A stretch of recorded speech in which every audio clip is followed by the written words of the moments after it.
Hey everybody, this is the weekly forecast commencing on Monday, November the 4th, 2024. The work week begins with the moon in Sagittarius. The moon describes the public tone. Sagittarius is adventurous, it's optimistic, it's outgoing, partly because Sag is a fire sign, all being fired up and inspired. Now, the sun will be in harmony or forming a trine to pragmatic Saturn, responsible Saturn, all day. So it's really good to be negotiating, starting important new business projects, business meetings, doing interviewing. But Saturn is associated with government. And so there's a real positive spotlight on government, Saturn, the day before the U.S. presidential election. That Sun Saturn, it just feels like everything is now solid, secure, and ready to go. Now, the moon in Sagittarius is very optimistic, it's very outgoing. Early afternoon, Pacific time, the moon in Sag will be interacting with expansive Jupiter. So there's a lot of optimism, but you got to be careful of over expectations, of inflated expectations. But you'll be feeling really upbeat. By later afternoon, the moon in Sag now crosses over Venus. That Venus is that planet of relationships and contentment and desire. Moon is the public, the emotional connectedness with loving, harmonious Venus. This would be late afternoon Pacific time, a time very favorable for celebrating, for parties. Now, on Tuesday, Election Day, the moon is still in outgoing Sagittarius, but it's void of course. And it's void of course until 8:18 a.m. Pacific time. The general rule of thumb when the moon is void of course is to rest, just stick with the routine, but not do anything important new until the moon leaves Sag and goes into Capricorn at the 8:18 a.m. Pacific time. And Capricorn is ruled by Saturn. So on Monday, we had the sun in harmony with governmental, pragmatic business Saturn. And on Election Day, after 8:18 a.m., Pacific time, now the moon that sets the emotional tone is in Capricorn, ruled by Saturn. So there's a lot of sense of responsibility and duty and getting very organized, very goal-oriented.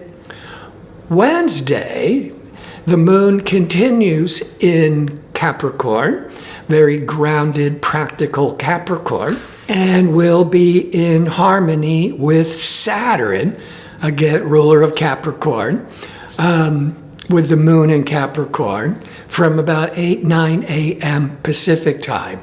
So that moon in Capricorn, it's called sextile Saturn, the ruler of Capricorn.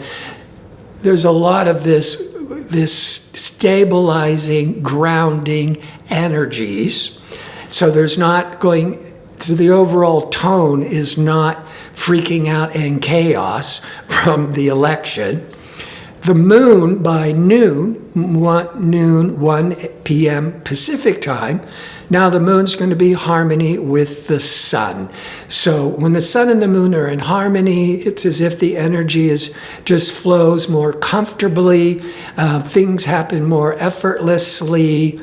On Thursday, the moon continues in organizing practical Capricorn until it enters innovative, progressive Aquarius at 3:58 p.m. Pacific time.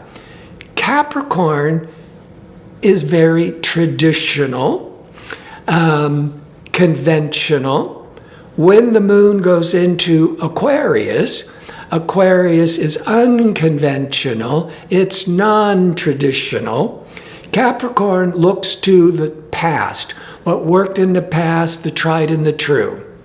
When the moon goes into Aquarius, there's more of this motivation to think out of the box, try new things, look to the future. But right before the moon goes into Aquarius, maybe from like that 3 p.m. Pacific time to up to the 3:58 p.m., the moon in will be at the last degree of Capricorn, crossing over powerful Pluto at the last degree of Capricorn. So once a month, when the moon crosses Pluto, it could be triggering a lot of intense emotional reactiveness. Now, it can be very good for introspection, for soul searching, meditation, for studying, for researching. When the moon goes into Aquarius, 3:58 p.m., by 6 to 7 approximately p.m. Pacific time, the moon will be in opposition to Mars. Opposition is that confrontation. And the emotional moon confronting Mars, that could be stirring up a lot of impulsiveness, stress, anger. This too shall pass, but for an hour or two, you might be more on edge. Because of the opposition, dealing with interacting with others, that could be a time when you are attracting somebody who is being very aggressive, or you are pushing other people's buttons.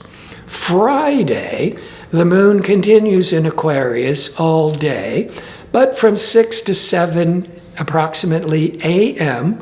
Pacific time, the moon, the public emotional moon, will be in harmony with rational Mercury. This is very favorable time, maybe not so much on the west coast of the United States because it's 6 to 7 a.m., but everybody else, this is good for conducting meetings, expressing yourself, speaking, writing. Saturday the 9th, the moon in Aquarius will be in a square or a hard angle with rebellious, disruptive Uranus. Uranus is also the planet that rules Aquarius. This will happen early afternoon Pacific time. That could bring in some unexpected emotional upsets, anxiousness, surprises. And all during the day, the Venus, pleasure-seeking, relational Venus, will square a difficult 90-degree angle with nebulous Neptune. Venus-Neptune can bring in disappointments with relationships or a lot of uncertainty. What can you believe in relationships? Sometimes, and it is a Saturday, so you may be going to a party, going out to a club, and if you meet somebody and Venus is squaring Neptune, you might be a little bit overly romantic and dreamy, but you're not paying attention to the red flags. So you have to be careful because you could be falling in love with love and not paying attention to the reality of this person. Now, Saturday evening, the moon in Aquarius goes void of course, 5:24 p.m. Pacific time until 9:01 p.m. Pacific time, at which point the moon goes into emotional, sensitive Pisces. When the moon is in Aquarius, we're more impersonal, more intellectual. When the moon goes into Pisces once a month, we are being very emotional, very sensitive. But when the moon is void of course, now it's okay to be going out socializing, partying, just sticking to your usual Saturday night routine. But it's not favorable for initiating any important new projects. On Sunday, with the moon in sensitive, empathetic Pisces, the moon is going to be in a difficult angle with Mercury, rational communication Mercury, mid-afternoon. And by early evening, then the moon is crossing over restricted Saturn. So communications, expectations, conversations may be more strained, more difficult from mid-afternoon to early evening Pacific time. I want to thank you for watching. If you like information on how to book an astrology reading or to check in with my 2-question offer, visit my website at gardino.go. That's .co. Until next time, be safe and well.